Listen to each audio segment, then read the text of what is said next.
Day One is the only organization in Rhode Island focused specifically on sexual assault as a community concern, and we've been doing this work for over 40 years. This is not a new problem. Child sexual abuse happens in the big cities, in the small towns, in the rich communities, in the small communities. We have people of every race, nationality, religion, age group who are all hurt, who are all affected by this oppression. And we really feel like it's our job to do something about that. What we know is that 1 in 4 girls and 1 in 6 boys will be sexually abused by the time they reach the age of 18. The Children's Advocacy Center really works with any child under the age of 14 who has been a victim of any kind of violent crime, whether that's sexual violence, physical violence, witness to domestic violence or to homicide. And it really revolutionized the way that we look at trauma treatment for children. It creates this multidisciplinary team approach. For the past year or so, I've been a member of the multidisciplinary team for the Children's Advocacy Center here at Day One.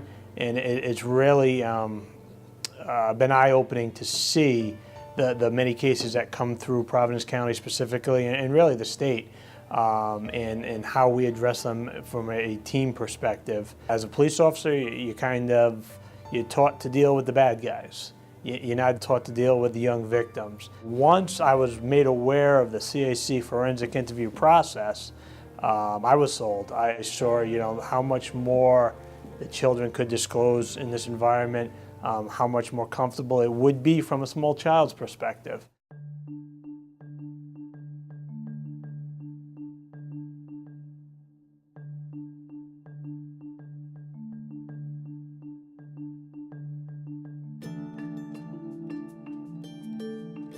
Trafficking is happening right in our community, and it's our kids. What we've recently seen in Rhode Island is this increase of children who have been commercially sexually exploited, which are kids who have either been put into pornography, children who have been pimped out by family members. The Children's Advocacy Center model really works. It's a proven model. It's been in use for over 20 years throughout the country, and what we're trying to do is adapt it to meet the needs of the commercial sexual exploitation of children in our community. Under the CAC model, we can really immediately create this multidisciplinary team to surround these kids and ensure that they're not re-victimized. A group is gathered, the multidisciplinary team is gathered here at the CAC, housed at Day One, to discuss what is going to happen with a case, what else is needed with a case. Day One has clinicians who are trained to help kids who have a history of sexual abuse, and specifically kids who are engaged in trafficking. And we will refer to Day One for a lot of these patients. At the Aubin Center, we are the only child protection center in Rhode Island, so we hear about approximately 1,500 cases per year. Within child sexual abuse is another subcategory of children who are involved in trafficking, and a majority of the kids we're seeing now are actually adolescents. There hasn't been a coordinated community response to this issue, and so Day One has taken the lead to help pull that together.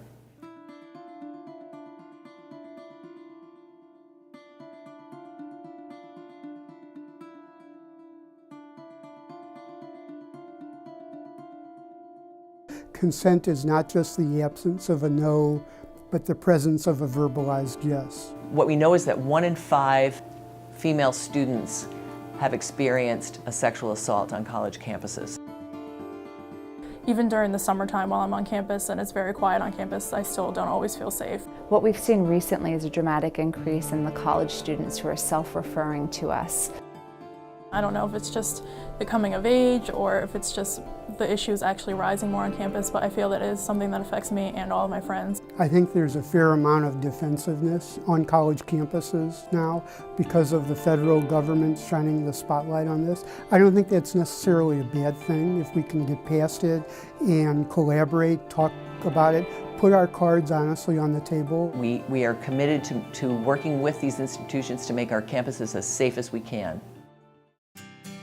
What we know is that it takes an entire community to effectively respond to this issue. I think it's all of our responsibilities to not only watch out for ourselves, but to really watch out for the future generations and to watch out for our peers. The whole community needs to be responsible for recognizing this issue and preventing it and responding to it. The shame and the guilt is decreasing, the community awareness is increasing, and I think our ability to reach out and work with people who never before were part of the team has definitely escalated, and that's really hopeful. We know more than ever that it's time to talk about it. We are seeing such major change in our community. We are seeing people involved like never before, and it's a groundswell, and we just don't think it will stop.